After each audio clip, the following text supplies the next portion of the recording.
आंतरराष्ट्रीय विश्वात एक महत्त्वाची घडामोड आहे। अमेरिकेचे राष्ट्रपती डोनाल्ड ट्रम्प यांनी आज रेसिप्रोकल टॅरिफबाबत मोठी घोषणा करत जगभरातील देशांना जबर धक्का दिलाय। डोनाल्ड ट्रम्प यांनी आजच्या दिवसाचं नामकरण लिबरेशन डे असं करतानाचा विविध देशांकडून आकारण्यात येणाऱ्या टॅरिफची घोषणा केली।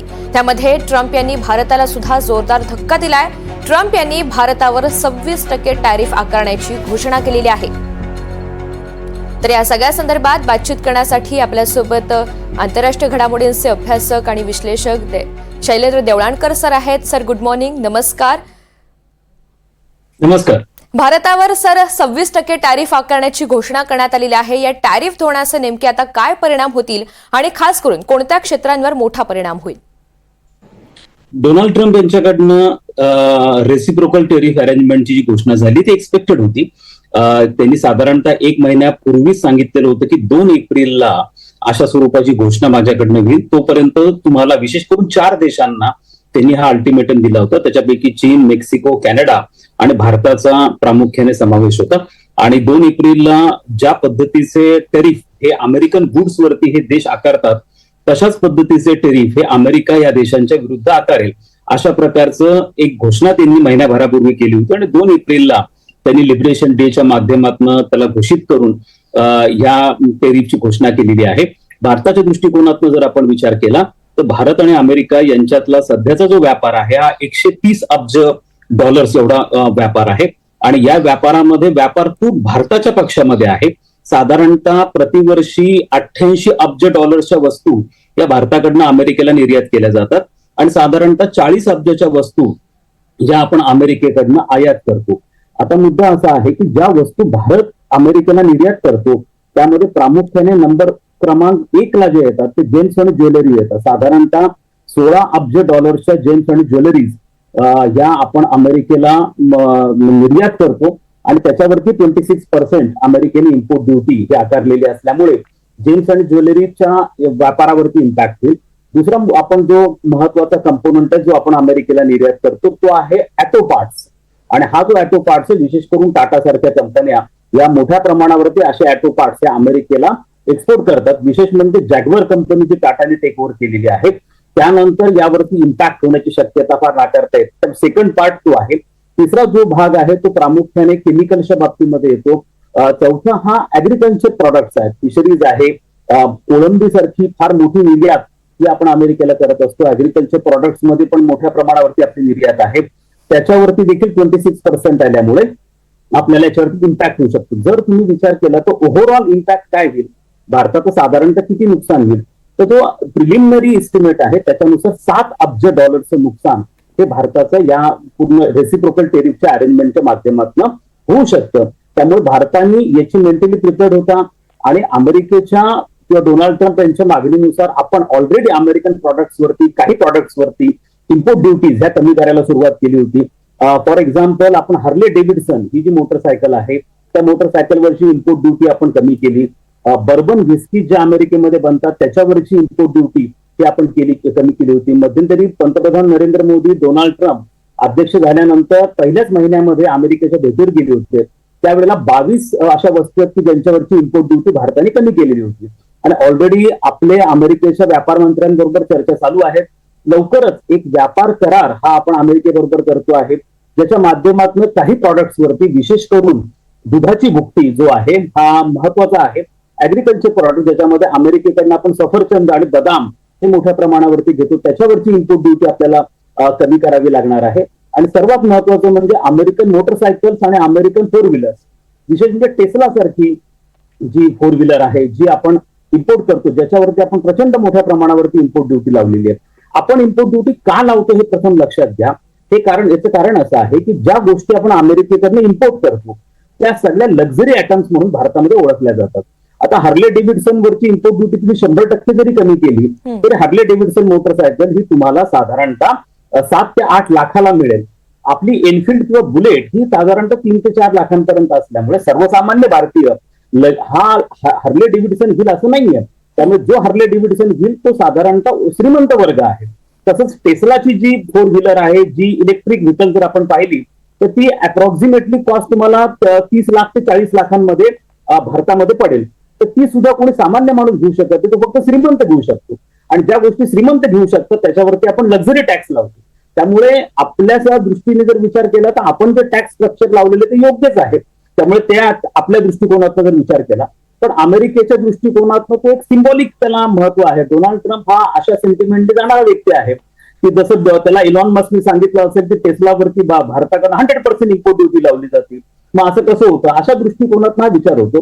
खरं तर भारताच्या जीडीपीच्या दृष्टिकोनातून विचार केला तर अमेरिकेबरोबरचा व्यापार आपला फक्त 3% आहे. त्यामुळे इनिशियल फेजला हा परिणाम व्हायला आपला जाणवेल, परंतु भारतासाठी युरोपची मार्केट फार मोठी आहे आणि हे केवळ भारताच्या विरुद्ध झालेलं नाही आहे.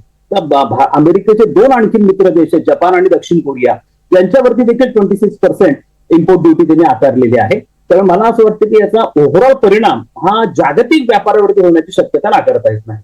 अगदी. जर त्याच मुद्द्याशी निगडीत माझा प्रश्न आहे, एकंदरीतच भारतासह 15 देशांवर जी टांगती तलवार आहे त्यामध्ये नेमका कोणकोणत्या देशांचा समावेश आहे आणि तिथे नेमके काय परिणाम होतील? अनेक देशांनी तर ट्रम्प यांच्या धोरणाला विरोध सुद्धा दर्शवलेलाच आहे. त्यामुळे एकंदरीत जागतिक स्तरावर मोठा परिणाम होण्याची सुद्धा शक्यता आहे. त्याकडे आपण कसं विश्लेषण करता? कोरोना महामारीनंतर एकूणच जागतिक पातळीवरती आर्थिक विकासाचा दर असेल, औद्योगिक विकासाचा दर असेल, हा खूप मोठ्या प्रमाणावरती घटलेला आहे. व्यापारावरती नकारात्मक परिणाम झालेले आहेत. साधारणतः आपण जर average global GDP growth rate बघितला तो 3 to 4% पर्यंत तो साधारणतः येतो. आता ज्या वेळेला अशा स्वरूपाच्या इम्पोर्ट ड्युटीज या वाढवल्या जातात, स्वाभाविकपणे याचा परिणाम हा जागतिक व्यापारावरती होण्याची शक्यता आहे.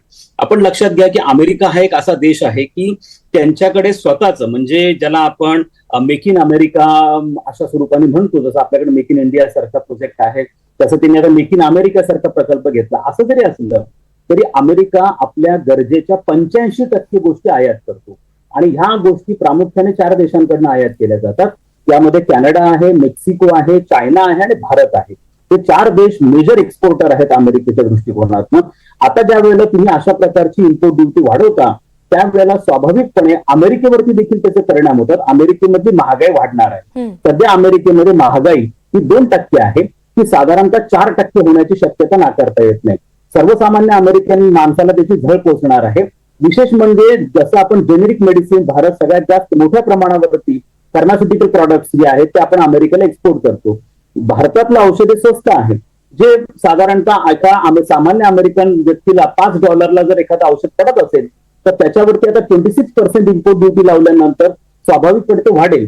तर अमेरिकेमधली महागाई देखील 4% वाढण्याची शक्यता आहे. त्यामुळे डोनाल्ड ट्रम्प याच्यावरती प्रचंड प्रेशर हे देशांतर्गत प्रमाणात देखील मोठ्या प्रमाणात येणार आहे.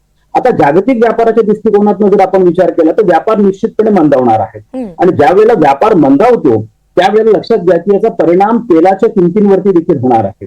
कारण जेव्हा व्यापार जसं कोरोना काळामध्ये व्यापार मंदावला होता तेव्हा जे ऑइल प्रोड्यूस करणाऱ्या कंपन्या आहेत किंवा देश आहेत त्यांनी ऑइलचं प्रोडक्शन कमी केलं होतं आणि जेव्हा ऑइलचं प्रोडक्शन कमी होतं तेव्हा स्वाभाविकपणे ऑइलच्या किमती पण वाढताना आपल्याला दिसून येतात. त्यामुळे तेलाच्या किमती येत्या काळामध्ये वाढण्याची शक्यता ही नाकारता येत नाही. दुसरं महत्वाचं आहे की अल्टरनेटिव्ह मार्केट्स आहेत किंवा अल्टरनेटिव्ह सप्लाय चेन जी आहे ती विकसित होण्याची शक्यता नाकारता येत नाही. याच्यात भारताला थोडा फायदा पण होण्याची शक्यता आहे. जसं चायनाकडनं, व्हिएतनामकडनं, बांगलादेशकडनं मोठ्या प्रमाणावरती एक्सपोर्ट जो आहे हा कपड्यांचा एक्सपोर्ट हा अमेरिकेला होत असतो. त्यामुळे जर त्यांच्यावरती 42% जर इम्पोर्ट ड्युटी अमेरिका आकारत असेल तर स्वाभाविकपणे अमेरिकन कॉटन जे आहे इंडियन कॉटन जे आहे किंवा इंडियन कपडे आहेत ते अमेरिकन मार्केटमध्ये विकले पण जाऊ शकतात. मला असं वाटतं की काही काळ हा इम्पॅक्ट तुम्हाला जाणवेल.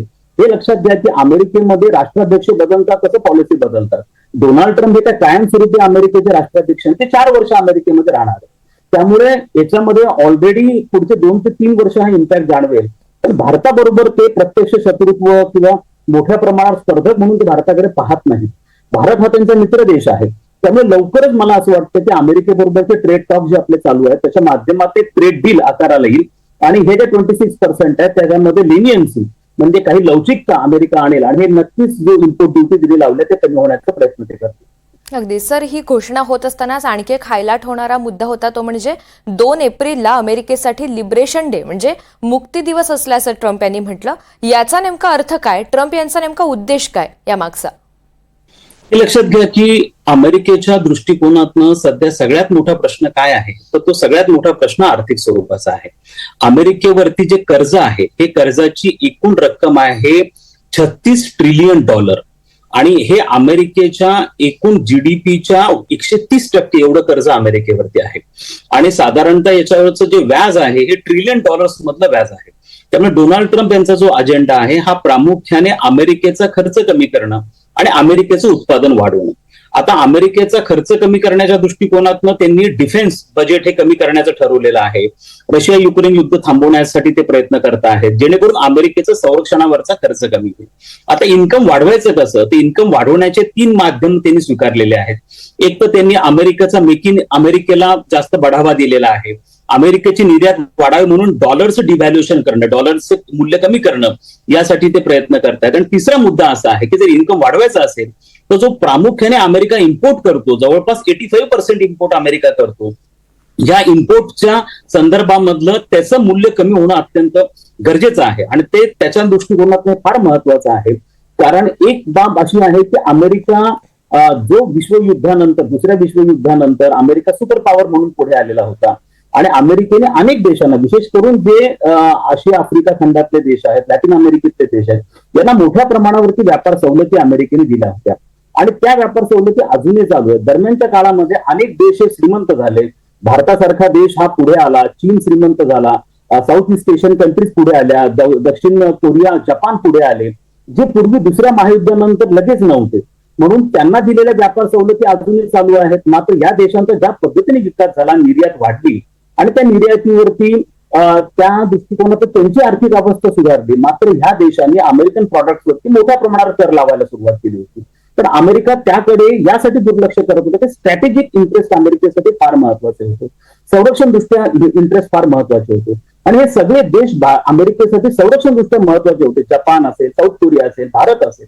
त्यामुळे त्यांच्याविषयी लेनियन्सी होती. पण मात्र अमेरिकेची आर्थिक अवस्था आता फारच अवघड झालेली आहे. आणि त्यामुळे डोनाल्ड ट्रम्प यांना स्ट्रिंजेंट पावलं उचलणं अत्यंत गरजेचं होतं. त्या दृष्टिकोनातून त्यांनी पावलं उचललेली आहेत. मात्र लक्षात घ्या, डोनाल्ड ट्रम्प यांची काम करण्याची पद्धत आहे. डोनाल्ड ट्रम्प हे बिझनेसमॅन आहे, ते उद्योगपती आहे आणि ते सौदेबाजीवरती फार जास्त भर देतात. म्हणजे पहिले हाईप क्रिएट करायचं, वातावरण तयार करायचं, प्रेशर टाकायचं, मोठमोठ्या घोषणा करायच्या आणि नंतर मग निगोशिएशनसाठी आपण यायचं. पंतप्रधान नरेंद्र मोदींची जेव्हा अमेरिका व्हिजिट झाली त्याच्या 1 दिवस पूर्वीच त्यांनी भारतावरती टीका केलेली होती. ते काय होतं की मोदींबरोबर पर्सनल टॉक्स करताना आपण बॅकफुटला येऊ आणि ते त्यांचा अप्पर हँड असेल, सौदेबाजी करता येईल. तर डोनाल्ड ट्रम्प यांची स्टाईल आहे. त्यामुळे डोनाल्ड ट्रम्प हे बोलले हे लगेच करतील असं नाहीये. उद्या कदाचित ते असं म्हणतील की भारताच्या पंतप्रधानांशी मी फोनवर बोललो, चीनच्या अध्यक्षांशी मी फोनवर बोललो आणि त्यांनी सांगितलं की 2-3 महिन्यांमध्ये आम्ही काही गोष्टींवरचा कर कमी करतो आणि बघा मी पण आता ही डेडलाईन थोडीशी वाढवतो. ही त्यांची टिपिकल काम करण्याची पद्धत आहे. त्यामुळे डोनाल्ड ट्रम्प यांनी केलंय म्हणजे ते तात्काळ इम्प्लिमेंट होईल असा भाग नाहीये. अमेरिकेमध्ये जून-जुलै महिन्यामध्ये निवडणुका सुद्धा आहेत त्यांच्या अमेरिकन काँग्रेसच्या. त्यामध्ये डेमोक्रॅटिक पक्ष हा पुढे येण्याची शक्यता आहे. त्यामुळे त्यांना डोमेस्टिक प्रेशर आहे. अनेक रिपब्लिकन पण त्यांच्या विरोधामध्ये ते असं धोरण तुम्ही घेऊ नका, पण याचा फटका खुद्द अमेरिकेला बसणार आहे. अमेरिकेमधली महागाई वाढणार आहे. सर्वसामान्य अमेरिकन नागरिक जो आता महागाईने पिचलेला आहे, गरिबीने पिचलेला आहे, त्याच्या संकटांमध्ये, समस्यांमध्ये वाढ होणार आहे. त्यामुळे डोनाल्ड ट्रम्प एवढं म्हणतील ते तात्काळ करतील असं नाहीये.